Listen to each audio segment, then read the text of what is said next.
ক্যাম্পাসে ছাত্র রাজনীতি নিষিদ্ধ চেয়ে সম্প্রতি যে আন্দোলনগুলো, সেই আন্দোলনগুলোকে গুপ্ত রাজনীতির কৌশল বলছে ছাত্রদল। কারা করছে এই আন্দোলন এবং কেন করছে? ধন্যবাদ আপনাকে, আমার সহ-আলোচক এবং আজকে আমাদের যারা দেখছেন তাদের সবাইকে সালাম এবং শুভেচ্ছা জানিয়ে শুরু করছি। প্রথমে আমি অ্যাডভোকেট ফাহিমা নাসরিন মুন্নিকে অভিনন্দন জানাই। উনি এমপি হওয়ার পর আজকে ওনার সাথে আমার প্রথম শো, যদিও কোর্টে প্রতিদিনই কম বেশি দেখা হয়, মাঝখানে কিছুদিন দেখা হয়নি। অ্যান্ড আপনাকে অনেক অনেক অভিনন্দন। আমি আশা রাখছি আপনার হাত ধরে বাংলাদেশের নারীরা তাদের অধিকার ফিরে পাবে এবং বাংলাদেশের সরকার ক্ষমতায় অত্যন্ত গুরুত্বপূর্ণ ভূমিকা আপনাকে দেখতে পাবো, এইটাও সরকারের কাছে দাবি জানিয়ে রাখছি। আচ্ছা, ছাত্র রাজনীতির যে বিষয়টা দেখেন, বাংলাদেশে এই পর্যন্ত বাংলাদেশ প্রতিষ্ঠার যেই আন্দোলন, সেইখান থেকে আজকে 24-এর গণ অভ্যুত্থান পর্যন্ত যতগুলো আন্দোলন হয়েছে তার পেছনে কিন্তু ছাত্র রাজনীতির একটা বড় ভূমিকা আছে, ঐতিহাসিক ভূমিকা আছে। আপনি যদি সাধারণ মানুষ হিসেবে আমাকে জিজ্ঞেস করেন, আমি যেহেতু ছাত্রাবস্থায় শুধু সামাজিক কার্যক্রমের সাথে অন্তর্ভুক্ত ছিলাম, হিউম্যানিটেরিয়ান কাজ করতাম, বন্যা পরিস্থিতি, শীতবস্ত্র দান, রক্ত সংগ্রহ করা, বিভিন্ন জায়গায় মানুষ অ্যাক্সিডেন্ট হোক বা অসুস্থ মানুষকে রক্ত দেয়া, এই কাজগুলো শুধু করলে কিন্তু আমি সামাজিকভাবে আমি মানুষের জন্য পাশে দাঁড়ালেও রাজনীতির বোঝাপড়াটা আমার সেই জায়গাটা থেকে অত ভালো হয়নি। একেবারে বাস্তব সত্য কথা, এক্সপিরিয়েন্স থেকে বলছি। রাজনীতির বোঝাপড়াটা করতে গিয়ে আমাকে নতুন করে সব কিছু পড়তে হচ্ছে, শিখতে হচ্ছে, ইতিহাসকে জানতে হচ্ছে। কিন্তু ছাত্রাবস্থায় যদি আমরা আমাদের ক্যাম্পাসে রাজনীতিটা থাকতো, যেহেতু আমরা বেসরকারি প্রতিষ্ঠানে পড়েছি আমি ব্যক্তিগতভাবে, তাহলে কিন্তু আমরা ওই নলেজটা, ওই পার্টিসিপেশনটাও থাকতো। এই যে অভ্যুত্থানের পরবর্তীতে পাবলিক ইউনিভার্সিটি এবং প্রাইভেট ইউনিভার্সিটির মধ্যে যে ভাগাভাগিরও একটা ব্যাপার, যে আসলে কে বেশি স্টেক হোল্ডার, আলটিমেটলি অভ্যুত্থানে কিন্তু পাবলিক এবং প্রাইভেট বোথ ইউনিভার্সিটির স্টুডেন্টরাই কিন্তু অনেক অনেক গুরুত্বপূর্ণ ভূমিকা পালন করেছে, কারো অবদানকেই ছোট করে দেখার সুযোগ নেই। কিন্তু পাবলিক ইউনিভার্সিটিতে সবসময় থেকেই রাজনীতি ছিল। তবে এইখানে সংকটের জায়গাটা কোথায়? সংকটের জায়গাটা আমি মনে করি ব্যক্তিগতভাবে যে রাজনীতি করতে গেলে যে ক্ষমতার দ্বন্দ্ব, সেই জায়গাটায় এসে একটা রাজনৈতিক দল আরেকটা রাজনৈতিক দলের যে ছাত্রদের উপর যে জুলুম করে, সেইটা খুবই আপত্তিকর। ওই জায়গাটায় চেক অ্যান্ড ব্যালেন্সের প্রয়োজন। ছাত্ররা ছাত্রদের প্রতিনিধিত্ব করবে, দেশের এবং রাষ্ট্রের কল্যাণে কাজ করবে। আমরা বিগত দিনে কি দেখেছি? বিগত দিনে আমাদের যে এক্সপিরিয়েন্স, সেখান থেকে আমরা দেখেছি যে এই যে দেশের যে কোনো সংকট হোক, ছাত্রলীগকে ব্যবহার করা হয়েছে পুলিশের পেটোয়া বাহিনীর সাথে। মানে ছাত্রলীগের ক্ষমতা ছিল পুলিশের চেয়ে বেশি, কখনো কখনো এমনও দেখা গিয়েছে। এবং ছাত্রলীগের অত্যাচারে সাধারণ মানুষ বিভিন্ন জায়গায় তাদের জুলুমের কারণে নিঃশ্বাস নেয়ার অবস্থা ছিল না। এমনকি ওবায়দুল কাদেরের মুখে আমরা বলতে শুনেছি যে এই গণ অভ্যুত্থানে, তখন তো গণ অভ্যুত্থান ওই মুহূর্তে গণ অভ্যুত্থানের রূপ নেয়নি, কোটা আন্দোলন ছিল, তখন সে বলেছে সেই সময়টা এক্স্যাক্টলি, তখন ওই মুহূর্তে তখন উনি বললেন কি, এদেরকে ট্যাকেল করার জন্য ছাত্রলীগই যথেষ্ট। তার মানে দেখেন, রাষ্ট্র তার দলীয় যেই ছাত্র সংগঠন, সেই ছাত্র সংগঠনকে কিভাবে ব্যবহার করে মানুষের উপরে, মানুষের ন্যায্য দাবির বিপক্ষে তাদেরকে দাঁড় করিয়ে দিল। এই মুহূর্তে ছাত্র রাজনীতি যত পরিশীলিত হয়, সেইটাই হচ্ছে আমাদের কাম্য। আমাদের সন্তানরা স্কুল, কলেজ, ইউনিভার্সিটিতে যাচ্ছে। একটা জিনিস আমার কাছে খুব অবাক লেগেছে, সেই দিন একজন আলাপ করছিল যে স্কুলে নাকি বাচ্চাদেরকে বিভিন্ন রাজনৈতিক সংগঠনের সদস্য হওয়ার ফর্ম দিচ্ছে। কেন করবেন আপনি এটা? আমার ওই শিশু সন্তানের তো রাজনীতি বোঝার বয়স হয় নাই। একটা মানুষের রাজনীতি বোঝার জন্য ফর্ম বিতরণ কোন রাজনৈতিক দল করে? আমি একদমই নাম না বলি, সবাই জানে। ধরেন 18 বছর মিনিমাম না হলে আপনি কিন্তু রাজনীতিতে আপনার ভোটাধিকার প্রয়োগ করারই সুযোগ হয় না।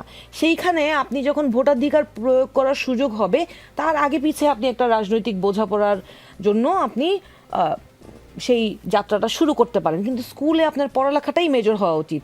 ইভেন ইউনিভার্সিটিজে আপনি দেখবেন যে বিভিন্ন ছাত্র সংগঠনের যেই নেতৃত্বস্থানীয় অবস্থানে যারা আছেন, আমি যদি ধরেন এই মুহূর্তে সরকার দলীয় ছাত্র সংগঠনের যাদের নেতৃত্বে যারা আছেন, তাদের দিকে তাকায়, আমি দেখি যে তারা বিভিন্ন সময় এই রাজনীতিতে তাদের সংগ্রামের জায়গা থেকে তারা এত বেশি এফোর্ট দিয়েছে যে তাদের পড়াশোনাটা, তাদের ক্যারিয়ারটা অনেক বেশি পিছিয়ে গিয়েছে, উইচ ইজ ভেরি রং। আপনি রাজনীতি করেন, আপনার রাজনৈতিক সংগ্রাম থাকবে, কিন্তু বয়সের সাথে আপনার সমাজ এবং পরিবারের প্রতি যে দায়িত্ব, সেইটা আপনাকে অবশ্যই অ্যাজিউম করতে হবে। আপনি যদি ওই যে ছাত্র রাজনীতি করার সাথে সাথে তো অনেক কিছু জড়িত, ক্ষমতা কাঠামো, ক্ষমতার ভাগাভাগি, রাজনৈতিক দুর্বৃত্তায়নের সুযোগ সুবিধা। এখন দেখছি বিভিন্ন এলাকায় বিভিন্ন দায়িত্ব বন্টনের ক্ষেত্রেও ছাত্র রাজনীতির যেই জায়গা থেকে ছাত্রদের ব্যবহার করা হচ্ছে, এই জিনিসগুলো খুব খারাপ। আপনি ছাত্রদের ইন্ডিপেন্ডেন্ট স্বাধীনতা দেন, তারা রাজনীতিতে কোন রাজনৈতিক কোন দল ব্যবহার করছে, এখন আমি রাইট নাও এর কথা বলছি, কোন দল তাদেরকে ব্যবহার করছে। আপনি যদি বিএনপির দিকে তাকান, আমি একেবারে বিএনপির কথাই যদি বলি, প্রথম বিএনপি নির্বাচনের পর থেকে এই যে বিভিন্ন এলাকায় ইন্টারিম গভর্নমেন্টের সময়, আমার এলাকায় যদি আমি বলি, ছাত্রদল এবং যুবদলের ছেলেদের আমি দেখেছি আমার এলাকায় যে টিসিবি কার্ডগুলো ছিল, সেই টিসিবি কার্ডগুলো বস্তিবাসীদের কাছ থেকে তুলে নিয়েছে এবং তাদেরকে বলেছে সেগুলো তাদেরকে আবার নতুন করে ইস্যু করে দেয়া হবে। এরপর নির্বাচনের পর আমার এলাকার যে বস্তি, সেই বস্তিবাসীদের মধ্যে কারা কারা, ধরেন আমি মির্জা আব্বাসের এলাকার লোক, কারা কারা মির্জা আব্বাসকে ভোট দিয়েছে, কারা দেয় নাই, এইটার তদন্ত, মানে কারা মির্জা আব্বাসের কথা বলেছে, কারা নাসিরুদ্দিন পাটোয়ারির কথা বলেছে, সেইটা বাছাই করে টিসিবি কার্ডের, এখন তো টিসিবি কার্ড নেই, ফ্যামিলি কার্ডের বিতরণের দায়িত্ব তারা নিয়েছে। এটা তো ভেরি অ্যালার্মিং, এটা তো তাদের দায়িত্ব না, নির্দিষ্ট এলাকায় এই কাজটা করা তো তাদের দায়িত্ব না। আবার একই সাথে আপনি যদি জামাত ইসলামের ছাত্র সংগঠনের দিকে তাকান, তারা হলে নাকি যখন জিজ্ঞেস করা হলো ডাকসু নির্বাচন, সারা বাংলাদেশে বিভিন্ন নির্বাচনের সময় যখন ছাত্রদেরকে জিজ্ঞেস করা হলো যে ওরা এত ভোট কী করে পেল, তখন তাদের কাছ থেকে যেই জিনিসটা জানা গেল যে তাদের দল থেকে অনেক বেশি আর্থিক সুবিধা, আর্থিক সহযোগিতা তাদেরকে দেয়া হয়, যেই সহযোগিতাটা তারা অ্যাকচুয়ালি তাদের নির্দিষ্ট ইউনিভার্সিটির স্টুডেন্টদের ওয়েলফেয়ারে কাজে লাগায়, which is good, not bad. But এই যে আপনি প্রাতিষ্ঠানিক রূপে তাদেরকে সহযোগিতা না দিয়ে রাজনৈতিক দল থেকে সুযোগ সুবিধা দিচ্ছেন, দ্যাট ইজ নট রাইট।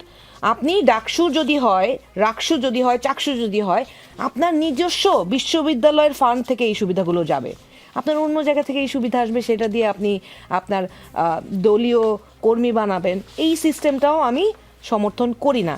আর আমাদের দুঃখের কথাটা হচ্ছে আমরা তো নতুন দল, আমাদের এত টাকা নেই, আমরা ওইভাবে টাকা দিতেও পারি না, আমাদের ভাইরা বোনরা তাদের বন্ধুদের সহযোদ্ধাদের, তাদের সহপাঠীদের ওইভাবে আর্থিক সহযোগিতা বলেন বা প্যাম্পারিং করা, ওইটা কোনোটাই অত বেশি করতে পারেনি, সেই জন্য হয়তো ভোটটাও পায়নি। কিন্তু এই কালচারটা তো ব্রেক করতে হবে আপনার। আমি সেদিন আমাদের দলে প্রচুর মানুষ যোগ দিচ্ছে এখন, আলহামদুলিল্লাহ, তারা হয়তো আমাদের আদর্শটাকে ধারণ করতে চাচ্ছে, সেই জন্য তারা আমাদের দলে আসার আগ্রহ প্রকাশ করছে। যখন আসলো ওই প্রোগ্রামে আমি জিজ্ঞেস করলাম যে আপনারা এনসিপির রাজনৈতিক লক্ষ্য এবং উদ্দেশ্য জানেন কিনা, আদর্শটা জানেন কিনা, তাদের সাথে সেইটা আগে আলাপ করলাম। তারপরে বললাম আসেন, যদি আপনারা এই যারা যারা এই লক্ষ্য উদ্দেশ্য এবং আদর্শের সাথে একমত, তারা আজকে এখান থেকে দাঁড়িয়ে একটা শপথ পড়ি যে আমরা এই লক্ষ্যে কাজ করব, সেইখান থেকে আমাদের যাত্রাটা শুরু হওয়া উচিত। সুতরাং রাজনীতি আমি দেখেছি যে অনেক দলকে আমরা যখন প্রশ্ন করি যে আপনি ওই দলটা করেন, আপনি কেন করেন, বলে আমার দাদা করেছে, আমার নানা করেছে, আমার বাবা করে।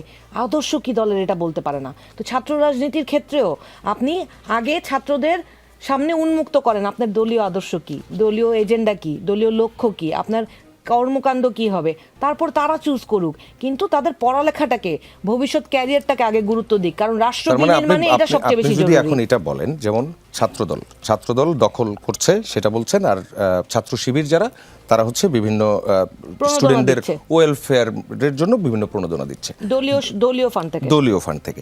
সো এই জিনিসগুলো বন্ধ করে তাহলে যে ছাত্র রাজনীতি নিষিদ্ধ যারা চাইছে, তারা কি আসলেই সাধারণ স্টুডেন্ট? আচ্ছা, ছাত্রদল কিন্তু বলছে তারা শিবিরের গুপ্ত। আচ্ছা, এইটা কোন দলের গুপ্ত জানি না, তবে সেই দিন এক ভদ্র মহিলাকে যে এই ভিডিওতে দেখলাম যে ছাত্র রাজনীতি বন্ধে উনি আন্দোলন করছেন, উনাকে জুলাই আন্দোলনের সময় আওয়ামী লীগের পক্ষে তাকে বয়ান দিতে দেখেছে, এর মিডিয়াতে এসছে। তো ভদ্র মহিলা আমাদের ছোট বোনই তো হবে, তাই না, ছাত্র অবস্থায়। তো উনি এখন ধরেন আওয়ামী লীগের যারা এখন ছাত্র রাজনীতি তাদের জন্য নিষিদ্ধ, তারা যদি এখন এসে যদি ছাত্র রাজনীতি বন্ধ চায়, এটা তো যে স্টোরি। তার মানে আপনি এখানে তৃতীয় পক্ষের মজার ব্যাপার হচ্ছে ছাত্রদল ছাত্র শিবিরকে দোষ দিচ্ছে, ছাত্র শিবির ছাত্র দলকে দোষ দিচ্ছে। আমরা তো এই রেষারেষি চাই না। আমরা ছাত্রদের পড়ালেখার সুস্থ পরিবেশ চাই, দক্ষ নাগরিক গড়ে ওঠার জন্য ছাত্রদের পড়ালেখার সুস্থ পরিবেশ খুবই জরুরি, সেইটা নিশ্চিত হোক।